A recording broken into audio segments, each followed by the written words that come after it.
Well, my name is Oleg Timofeyev, but since in the States nobody can say it, I call myself Oleg Timofeyev. I am a musician, but I'm a musician researcher. I spend just as much time looking for music in various archives and so on as I practice my instrument.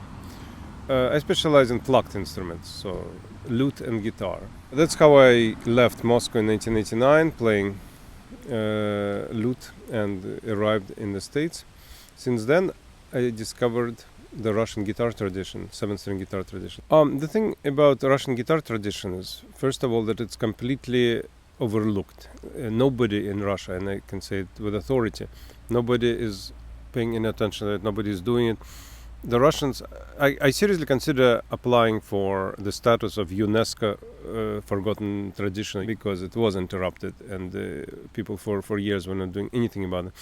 But it was a very unique, very unusual tradition that started in Russia at the end of the 18th century by Polish and Czech musicians, especially Czech, but some of them had Polish names. So that was a Central and Eastern European tradition on the one hand, associated with the so-called English guitar. So, for example, in Polish literature, Alexander Fredro, in his plays, people pick up English guitar from the wall and start singing.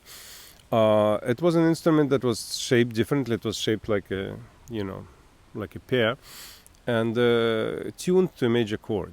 So the meaning to the sounds, to the pitches of C major, A major, G major.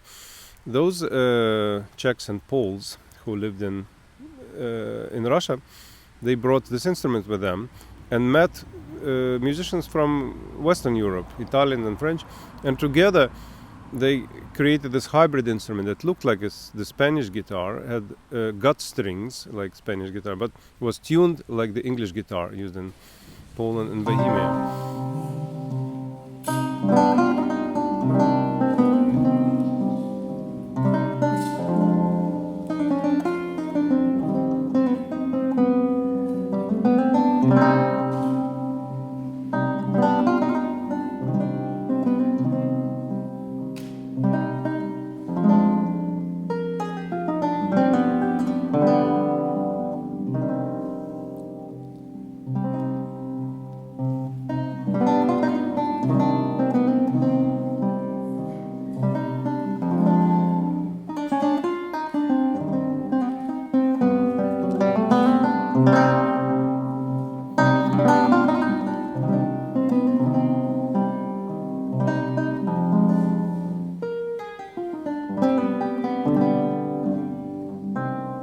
The first pieces written were at the end of the very, very first piece is written by a guy who most likely was Czech, Józef Kamensky. I mean, he could have been either Czech or Polish. He definitely wasn't Russian. We did not have a single person called Józef at the time. Kamensky, who already on the cover of this publication called himself Professeur de Guitare.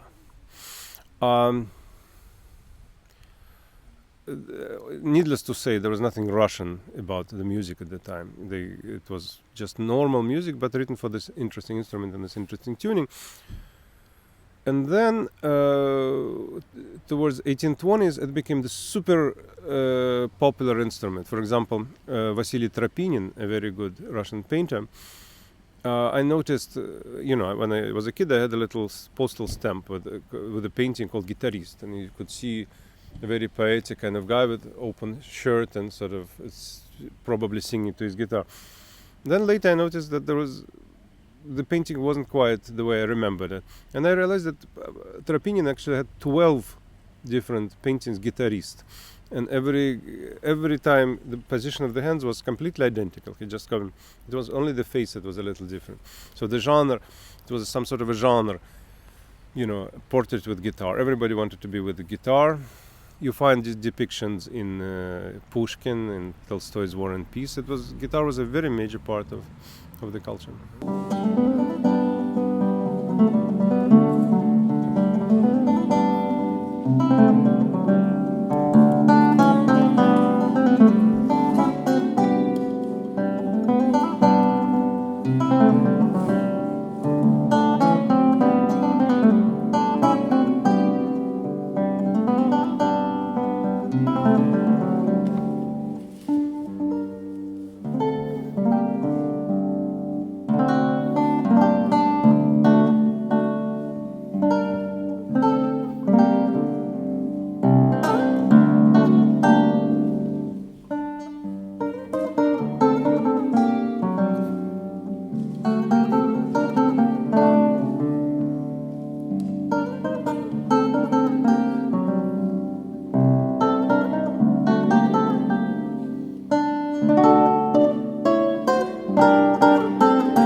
Ну, конкретно на этом фестивале я поставил себе задачу, которая, как мне показалось, прошла довольно успешно.